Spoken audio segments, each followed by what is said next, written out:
সূর্যগ্রহণ 2024 সামনেই হতে চলেছে 2024 সালের দ্বিতীয় এবং শেষ সূর্যগ্রহণ। দেখুন কবে কখন কোথায় কোথায় থেকে দেখা যাবে এই সূর্যগ্রহণ এবং ভারত ও বাংলাদেশ থেকে কি দেখা যাবে এই সূর্যগ্রহণ। কি বলছে বিশেষজ্ঞরা বিস্তারিত জানিয়ে দেব, ভিডিওতে সঙ্গে থাকুন। আর এমনই প্রতিদিনের লেটেস্ট ট্রেন্ডিং গুরুত্বপূর্ণ খবরগুলি সবার আগে পাওয়ার জন্য আমাদের ইউটিউব চ্যানেলটি সাবস্ক্রাইব করুন। আর আপনারা এই ভিডিওটি কোন জেলা থেকে দেখছেন বিস্তারিত কমেন্ট করে জানাবেন। নিজের কক্ষপথে পরিক্রমণের সময় যখন সূর্য এবং পৃথিবীর মাঝে চাঁদ চলে আসে, সেই সময় চাঁদের আড়ালে সূর্যরশ্মি পৌঁছাতে পারে না পৃথিবীতে। এই মহাজাগতিক অবস্থানের জন্য সূর্যরশ্মি হয় সব সময় অমাবস্যাতেই সূর্যগ্রহণ হয়ে থাকে। এবছর প্রথম সূর্যগ্রহণ হয়েছিল 8ই এপ্রিল।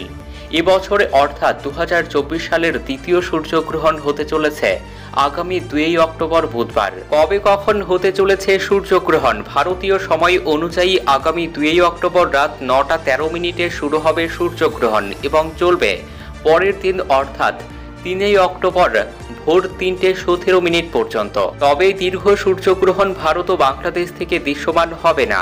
এই দ্বিতীয় সূর্যগ্রহণের মোট সময়কাল হবে 6 ঘন্টা 4 মিনিট। প্রথম সূর্যগ্রহণের মতো ভারত ও বাংলাদেশ থেকে দেখতে পাওয়া যাবে না দ্বিতীয় সূর্যগ্রহণও। ভারত ও বাংলাদেশ থেকে সূর্যগ্রহণ দেখতে না পাওয়ার জন্য এর সূতক বৈধ হবে না ভারত ও বাংলাদেশে। বছরের দ্বিতীয় সূর্যগ্রহণটি দেখতে পাওয়া যাবে আন্টার্কটিকা, আর্জেন্টিনা, চিলি, পেরু সহ দক্ষিণ আমেরিকার উত্তর অঞ্চলে।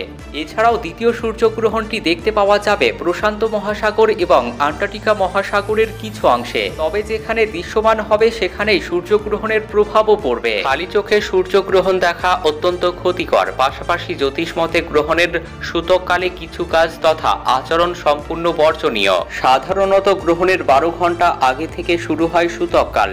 জ্যোতিষ বিজ্ঞানীদের মতে রান্না করা, খাবার খাওয়া, ধারালো অস্ত্র ধরা, কোনো শুভ কাজ করা এই সময়ে নিষিদ্ধ।